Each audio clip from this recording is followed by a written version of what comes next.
Hello guys, I'm sure each and every one of you have heard of termites, you know, the little bug that destroys your home. Well, this Kubota right here has developed grease mites. Listen.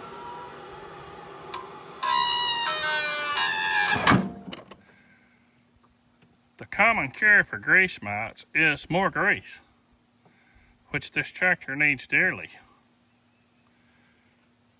The daily chores of owning equipment. Hello guys, I'm sure each and every one of you have heard of termites, you know, the little bug that destroys your home. Well, this Kubota right here has developed grease mites. Listen.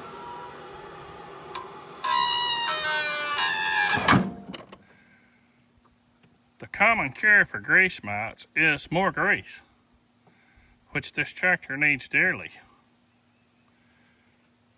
The daily chores of owning equipment.